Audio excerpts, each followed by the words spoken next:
Alrighty, so we are here with Miss Kayla Holtz, and I know Kayla in a variety of ways. She's my brother-in-law's sister, super, super sweetheart. So I have seen your whole birthing experience kind of, from hearing updates from your brother, my sister, but then also from you touching in on it a little bit. And I think it's such a unique story, and both births that you had and just the difference between the two. And I think also you're such a high level of person with fitness, with your CrossFit stuff and all that kind of thing. I think it's super important for other people that might be training in the same way you were training to kind of look at how they might want to prepare for birth in a different kind of way, but not give up what they love. Absolutely. So why don't you just tell us a little bit about yourself? Thanks for having me today. Of course. My name is Kayla. I now have two kids. I have two little boys. I have a 3-year-old named Ty, and then a just over 1-year-old named Hamilton. And yeah, I guess kind of like diving right in. So I'm one of my like biggest passions in life, aside from like my family, is like exercise and fitness. It's just something that I use to like maintain my own sanity, and I feel good doing it, and I just really enjoy kind of being out in nature and just the challenge of like competition and fitness and whatnot. So when I was pregnant with Ty, I had literally like the most beautiful pregnancy I like could have imagined. I had no issues whatsoever. And everything like was progressing really well. One, I just felt gigantic, which I feel like everyone feels gigantic. So they were always like, it's not an issue. Like that's normal. But I'd been tracking my cycles. In hindsight, like a lot of things are like, 2020, like looking back on things. But I feel like I just should have used like a little bit more of like that mom intuition, like even before I like had a like baby in this world. But I'd been tracking my cycles, so like I knew when my like ovulation window was, and when I went in for my first ultrasound in the Army, it was like 13 weeks was my first ultrasound, and they told me that I was actually only measuring so like 3 weeks different. And so they actually like bumped my date back, and as we progressed, like everything seemed to be like relatively like, within like a week or so of their date. But once we, again, beautiful pregnancy, once we got to the end of my like pregnancy, the like due date, was my induction was scheduled for March 2nd, because I very much had a birth plan. Like I wanted to, my like dream was to like go, completely natural. And in my head, you hear him crying. That's okay. Sorry. Can you close brother's bedroom door, please? Okay, close brother's bedroom door. So yeah, in my head, I was like, man, I'm tough. Like I'm gonna do a natural birth, and that's one thing that like as we went into our second pregnancy, I was like, it's not a badge of honor that I need to wear that. That I had a natural like vaginal delivery. Mm-hmm. So just like, I don't know, as a kind of words of wisdom to like other moms and pregnant, to be mamas is, that if that's your goal, to have a natural delivery, that's great. But, don't be married to it so much that like, you can put yourself into like a bad position later, be flexible. But, so anyway, like I wanted a natural delivery, and I had all these things planned out. We had a doula for both of the boys. And honestly, like that was a saving grace for me, like when we went into labor, I ended up going into labor naturally. I was watching the women's U.S. hockey team win the Olympic gold medal. It was actually like that, like literally like midnight, watching them go into labor. So, but yeah, went into labor naturally. And so I would have been just shy of like 41 weeks based on their timeline. And again, hindsight, like I would have been, 43 weeks based on my like menstrual cycle. And go into the hospital after I labored at home for probably 4 or 5 hours before we went in. And we got in there, and when they like did a cervical check, they're like, you're 2 centimeters dilated. I was like, wow, I've been laboring 6 hours already, but okay. So we literally went into the chapel on the like labor and delivery floor at the hospital, the Army Hospital, North Carolina, and labored for another 8 hours. Again, unmedicated. And it's so funny looking back. I'm like, God, you are so strong to like labor that long already. But and I know women do it way longer. But so another 8 hours, went back in and had a check, and she was like, you're 2 centimeters and 60% effaced. And I was like, I didn't make any progress. Like, and it was at the moment, like everything in me broke. I'm not like, I don't know that I've ever felt that broken. Like I just labored for hours and made zero progress. And I was literally sobbing so hard. I think the doctor literally just felt pity on me. And she was like, are you having like fluid leak? And I was like, yeah, like when I'm having like my like contractions, like I feel like I am. So she actually did like the Ferning test, and she was like, it came back positive. Like I had an amniotic leak. And I was like, I don't know if she like made that up just like to have mercy on me so that I could actually be admitted, because they wouldn't admit me until I was at least 4 centimeters. And well, unless you had an amniotic leak. So anyway, we ended up getting admitted, and we labored in our room for, we got up to 24 hours unmedicated. And one of the midwives came in, and she just saw how like tired I was. You did? Okay, go play. So yeah, 24 hours unmedicated. And the midwife came in. She was like, Kayla, you're not even 10 centimeters yet. Like if you don't get some sleep and some rest, like she's like, you're not going to make it through this like delivery. Like you're going to be too tired to push when the time comes. And again, like my heart was like so set on like doing this like unmedicated delivery. And I just remember Peyton looking at me, and he was like, Kayla, like you've already labored for 24 hours. Like that's like a feat in itself. And so that's when I kind of finally like, I was like, you're right. Like I need to stop like holding so tightly onto this, like, like needless, like dream or whatever of mine, like wish of mine. So we ended up getting like the epidural, and over the next like couple hours, I did get a couple hours of sleep, which is really nice. We ended up laboring clear to, he was born right at like 42 and a half hours. So I just had a really hard time like dilating. Like, I don't know if you ever had the peanut ball used with you. Like, I think that thing is like the bane of my existence. Yeah. And but we used that for hours until I got fully dilated. And then again, hindsight, it's like I feel like I should have known like something just like wasn't right. I with all the maneuvers and stuff that we were trying, like I wasn't dilating.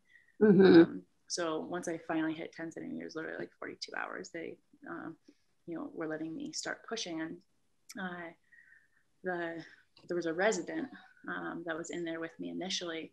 And as I started pushing, and the doctor came in, and he was like, like there's just something off. Like, I don't even know if it was just gut intuition for him, because like he wasn't even going to be in the room when I like delivered.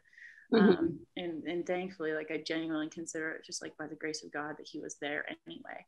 He's like looking over her shoulder as I'm pushing, and he was like, this isn't right. Like, Kayla, we're going to attach a vacuum to try to get like to help pull the baby down, because every time you make a move, like you can see the head going back up. And now knowing it was a boy, both of our deliveries were surprises. So it's just like baby, not like he or she.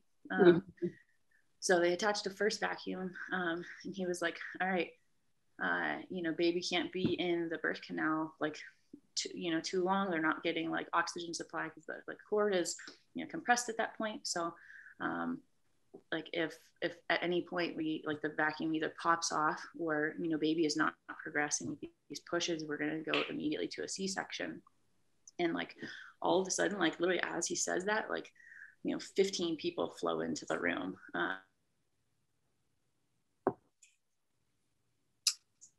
Even being in the medical field, like for a new mom, you know, it's really scary. And I could just see him literally looking over my right shoulder. And I like, just remember like looking up and seeing, I don't even know where he came from. This anesthesiologist is standing there and he has like a syringe like tied into my IV line. And he literally has his hand like poised, like ready to just like put me out at any like second. Mm-hmm. And that was like, I think the first moment where I realized like how like dire of a situation we were in. Mm-hmm. So like he, you know, tries to check baby and like see what position he's in. And before I start pushing, and come to find out baby was sunny side up. So instead of facing my spine, he was, you know, facing my belly. And as he's like pulling with the suction, you know, he gets him facing like sideways. So it was actually facing my like right side. But I'm like pushing, and the vacuum literally pops off. And I just remember, like, I felt like I was in a fishbowl, like in,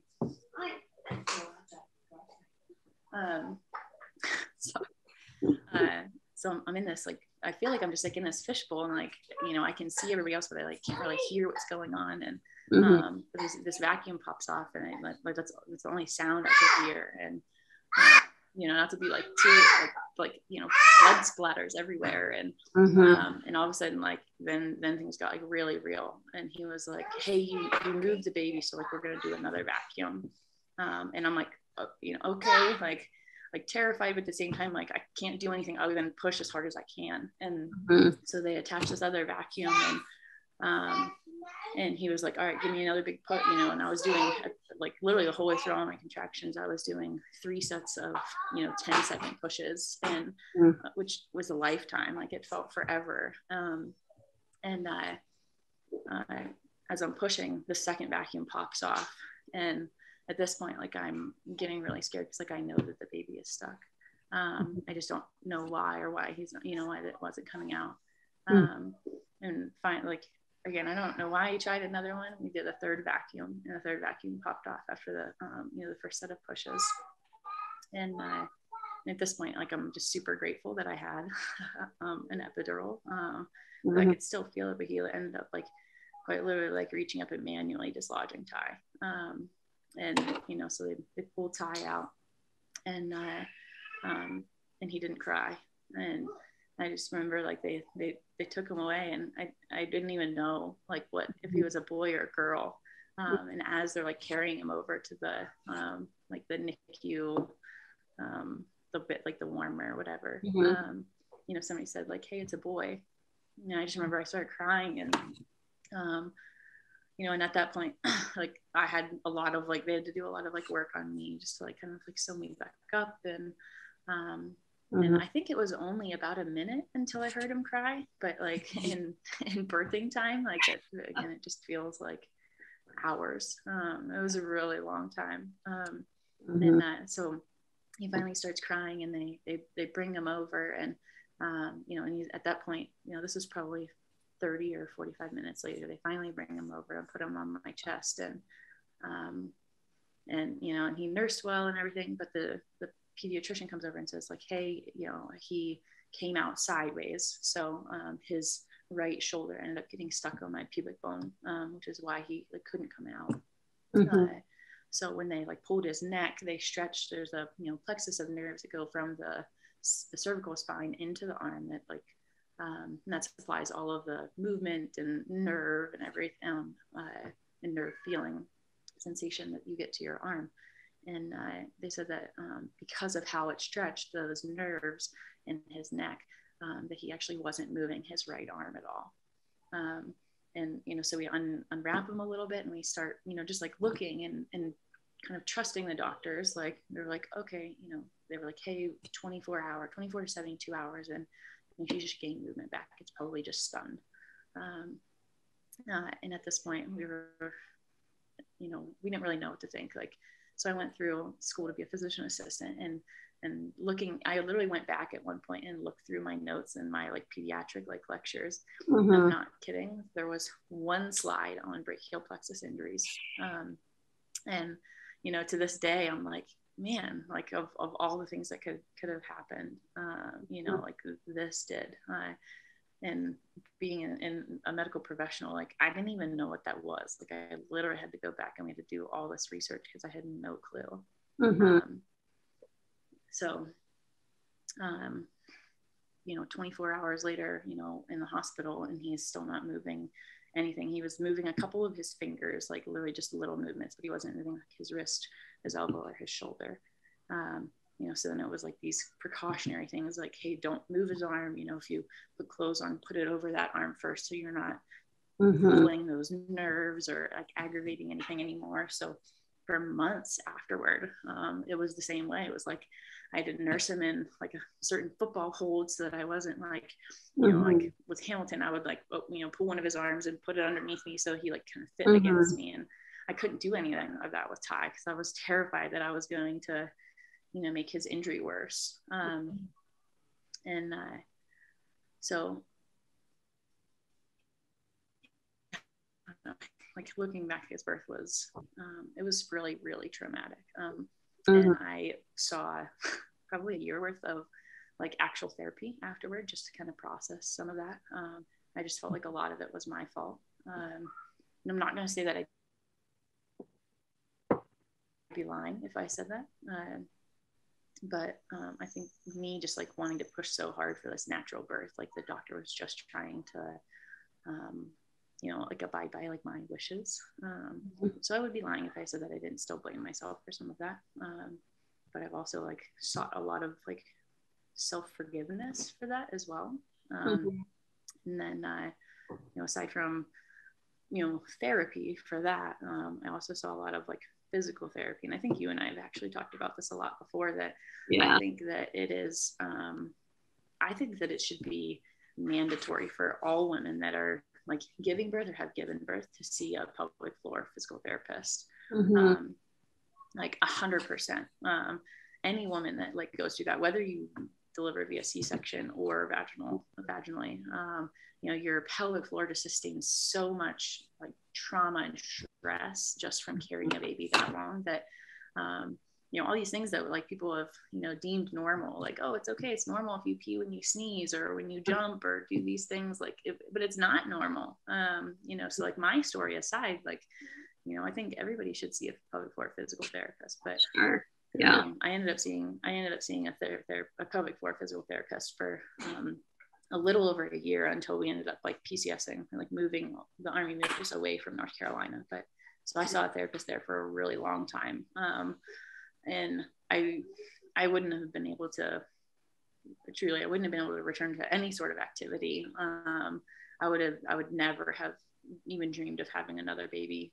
Quite honestly, I don't think Peyton and I probably ever would have been intimate for another 60 years, like if I hadn't seen her.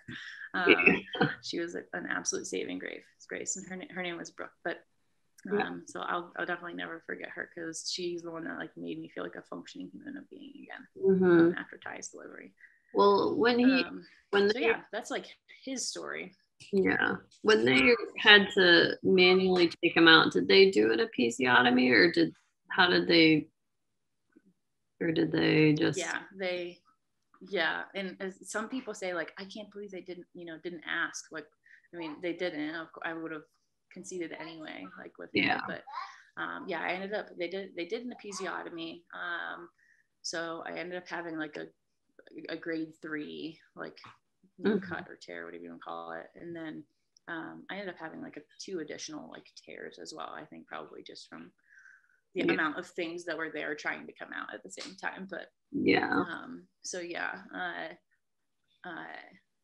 I with my like physical therapy afterward, just they have so many different things like at their disposal. Like my episiotomy scar was really, really painful for months afterward. And she ended up doing a lot of like manual therapy, literally just to that scar to like help it so that I could like poop normally and whatever, like have sex again at some point. And so she did dry needling, which was horribly painful but still very like effective, I thought. And then she also did a lot of like ultrasound therapy to that episiotomy scar. So there are a lot of things that I had no idea that they like could do to like help alleviate some of that pain with scar tissue. For sure. And I mean, I think that's an area that so many people don't want. They don't even think that it's an option to get that treated, but it's a scar like any other. You know, it's a scar like a C-section. A C-section scar just happens to be a little more socially acceptable spot to work on, but definitely needs addressed. Or you're like, and it's not fun. Yeah. Yeah. And it like, I don't know, it's one of those things, like after you've had a baby, like, I don't know, like you kind of lose all your modesty anyway. But yeah, it's definitely not fun. I mean, the first time that I went in, you know, of course it wasn't just like, okay, change into this gown and like, let's get to work or whatever, you know, like she like talked to me for like a long, you know, like a good length of time, and like to like get to know kind of like what happened and whatnot, like what my current concerns and issues and stuff like that were. But yeah, it's not like, it's just like going in to get your pap. Like nobody wants to do that, you know, it's not fun by any means. For sure. But like hindsight now, like I'm like, man, like every gown that I had to put on was 100%, like, you know, it was worth it. Like just like I wouldn't be a functioning human being without it. So just a little follow-up on Ty. So he had, you know, no movement of the arm, but now he's fully functioning. And how was that process? So Ty moved his arm for the first time the day before my first Mother's Day, which was like the coolest Mother's Day gift ever. But that would have been, he was he was 3 months old, literally like a couple of days shy of 3 months old when he moved his arm for the first time. So since like he hasn't been in like actual physical therapy really since COVID hit last year, just because of the state of the world. But so for the first like two and a half years of his life, he was in physical therapy 1 to 2 days a week, whether that was us going to the clinic or the therapist actually coming to the house, which we've had a couple different therapists that we've seen regularly that would come see him. He's seen, so there are, you know, this is one of those things where you really feel like you're alone in it. I was like, I've never met somebody that had, you know, a brachial plexus injury or a kid with a brachial plexus injury. And I don't even know how we got linked. I don't even remember how we got linked up with her, honestly. It might have actually been through my physical therapist, but there was a woman that was also in the Army at the same duty station as us, and her daughter was 1 year or 2 years older than Ty, and she had a brachial plexus injury from birth as well. So I reached out to her, and she came over one night and brought her daughter just so we could kind of, you know, see. So like each injury is different. It just depends on what level and how many of the cervical nerves are injured. But so we ended up getting to meet her, and I'll call her W, which was what her mom called her anyway. But so W was like the sweetest little girl. But so she had a little bit more extensive of an injury than Ty did.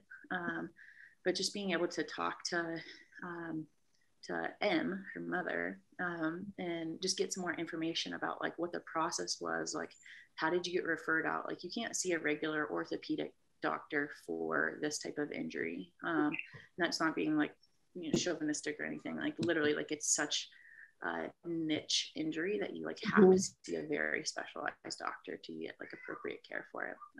So she actually gave us the information for the doctors they saw it. And so for a year afterward, every 6 weeks, the Army like paid to help take us up to Philadelphia from North Carolina. And we went to Shriners Hospital in Philadelphia every like 6 to 8 weeks for months for Ty to see their brachial plexus specialist up there. And it was amazing. He's had 2 surgeries at this point. He had a surgery at 1 year and 2 months old, and then another surgery at 1 year and 8 months old. And then he also had a couple different procedures, but he had a Botox procedure. And then after that, they literally put him into, I should send you pictures just to put him in with the podcast. But he was literally in like a cast that literally like went the whole way around his body and put his arm out like into this position. So imagine like a 1-year-old trying to figure out how to sleep with their body in a cast the whole way around this. It was horrible. It was absolutely terrible. So he was in a cast after his Botox procedure for that, and that was just to loosen up the muscles so that he could, you know, get into like a flexible position, which worked really well, but didn't do ultimately what they needed him to do. So that's why he ended up having 2 surgeries afterwards. So today he, like most people, if you look at him, you have no idea that like he has ever had an injury aside from the handful of scars that are around his shoulder. He's probably at 85% use of his arm. He'll never be at 100%. You know, but all of that to say, a little guy with no swimming pool, but some goggles on anyway. Well, yeah, so he is at like probably 85%. Well, considering his parents' genetics, I'm guessing that 85% for him is going to be other people's 100%. Kayla and her husband are extraordinarily athletic people. Yeah, well, I will say that, like, I fully anticipate Ty. He tells me all the time, "Hey, where are you going to practice baseball at?" At college, yeah. So he loves baseball, and I'm not even joking. Already, he switch hits. He's a switch hitter, and he can crush a ball. So like loves baseball. So honestly, like I don't think that anything is gonna like stop him as far as that goes, right, buddy? Yeah. Right. Just like his mommy. Yeah. So thanks. So yeah, that ended up like, I know one of the things we had talked about before this got started was just like how this kind of influenced, you know, like our second delivery with Hamilton. And I'll try to keep that one fairly short, but I don't think I've cried like ever as much as I did like during like pregnant as I did with Hamilton. And again, we didn't know if he was a boy or a girl, but it was like, I ended up seeing a new therapist in Rhode Island where we were stationed at through his like whole delivery. But my OBGYN is the one that actually gave me way more therapy than like a therapist ever could. Really? My doula in Rhode Island gave me the name of this doctor and said, "Hey, he's just very like progressive. Like I know that he'll like talk you through options and give you a very like honest feedback on like what he thinks about like having a vaginal birth after what you guys went through with Ty." And I was like, great. My first appointment with him, he literally spent 2 hours with me. Wow. Every single question I had, every, you know, concern, like, which is astronomical. I would never expect a doctor to spend that much time with me, and he did. And the whole way through my pregnancy, he saw me every time. He like never let me see, you know, one of his associates or, you know, like not that there's anything wrong with, you know, a midwife or a nurse practitioner or PA or anything. But he saw me every single time so that he could keep tabs on like on our pregnancy. And towards the end, and I cried every time I went in. I just like, I couldn't help it. Like I didn't want to cry, and then I would. And it was like, Peyton was actually the one that like suggested this, which if you ever have fears going into your birth, I genuinely, like, I recommend this to anybody. Peyton was the one that was like, I need to understand where you're coming from. Like, because I've been through all of this with Ty with you. And he's like, but like, I don't understand, like what are the things that you're specifically fearing about this delivery? He's like, can you write them down for me? And so like one day I did. I literally like sat there for 2 hours just with like a sheet of paper. And I think I had like 25, literally like I at the top I wrote like a list of my birthing fears, and like, you know, in no specific orders as they came to me. And like the first one was obviously that we would have another like a birth injury or stillborn baby. Like that was number one. Okay. And, you know, ranging from that to having an epidural that, you know, with my first birth, I didn't even mention this, with Ty's birth, like my epidural, both of my feet, my shins and my feet were numb for 3 weeks after he was born. So like I couldn't walk. I didn't even care. I couldn't carry Ty through the house for 3 weeks because I was terrified that I couldn't feel my feet and that I would fall and I would drop him and hurt him more. And so those things all played into my fears with Hamilton. So I made this list, and Peyton and I talked about him, and he was like, I really think that you should like give this to Dr. Morton. my OB. And so one of our appointments when I was, I think 30 or 32 weeks, it was closer to the end. So it was probably 32 or 34 weeks. I took this in and I gave him like a copy of it. In the middle of the day, he literally sat down and line by line went through every single one of my birthing fears with me. And like, you know, like if it was valid or not, what we could do to like displace that fear, like if there was something that we could do to combat it and like alleviate it a little bit. And so literally like he completely like constructed this, like helped me construct this like birth plan. Like, if you want to go for a vaginal delivery with Hamilton again, then great. Like if you want to do a C-section, I fully support that. And I think I was just so much more afraid for me, like of a C-section. I don't know. There's just something about it that I like, because you can still have brachial plexus injury with a C-section. It's right. So it's like 1%. So like it's still there just as much as a vaginal one. But, so anyway, so yeah, he like helped me construct this whole birth plan, and you know we were going to induce at 39 weeks, and if there was any lack of progression in my dilation, we would go right to C-section. And he agreed, and we did an ultrasound before I was induced to make sure baby was head down and facing in the right direction. And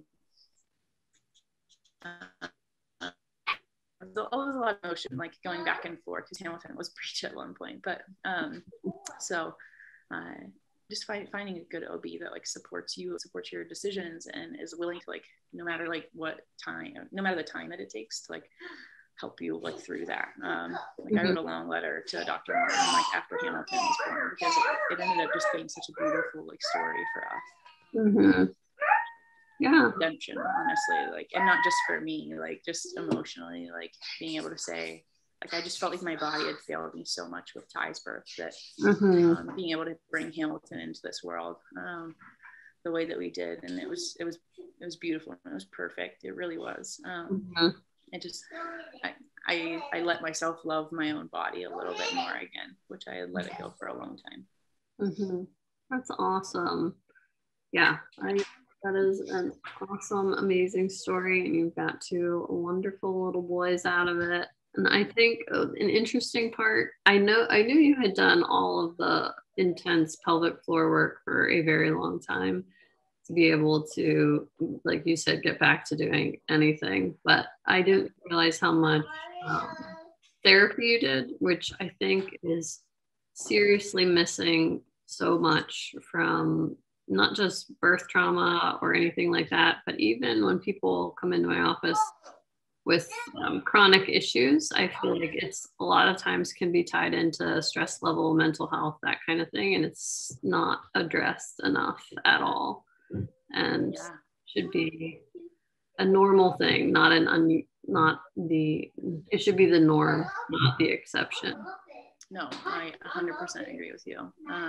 You know, I actually, like, before taking this summer off to, you know, do this trip that we're on right now, but, you know, I've been working with, like, literally as a colleague, working with a functional medicine doctor in Rhode Island for the last 8 months. And I never, like, I was interested in functional medicine, but I didn't understand, you know, like, how everything tied together that much. But you know, referencing, like, you know, stress and anxiety and tension, all these things like contributing to chronic disease, like literally, like, probably the biggest factor that contributes to like chronic disease is stress, you know, and whether that's from a birth trauma or from like chronic back pain to losing your job to you know, your mother being sick, you know, whatever it is, like all of those things are going to be contributing like significantly, like more than anybody understands, to like chronic medical issues that manifest themselves physically. It doesn't have to be like I have depression or I have anxiety, like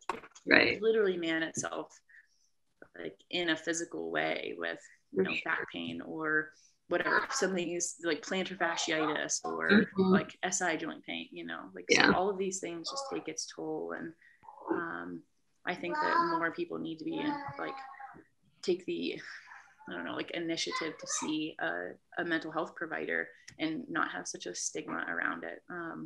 Not all mental health providers are created equal.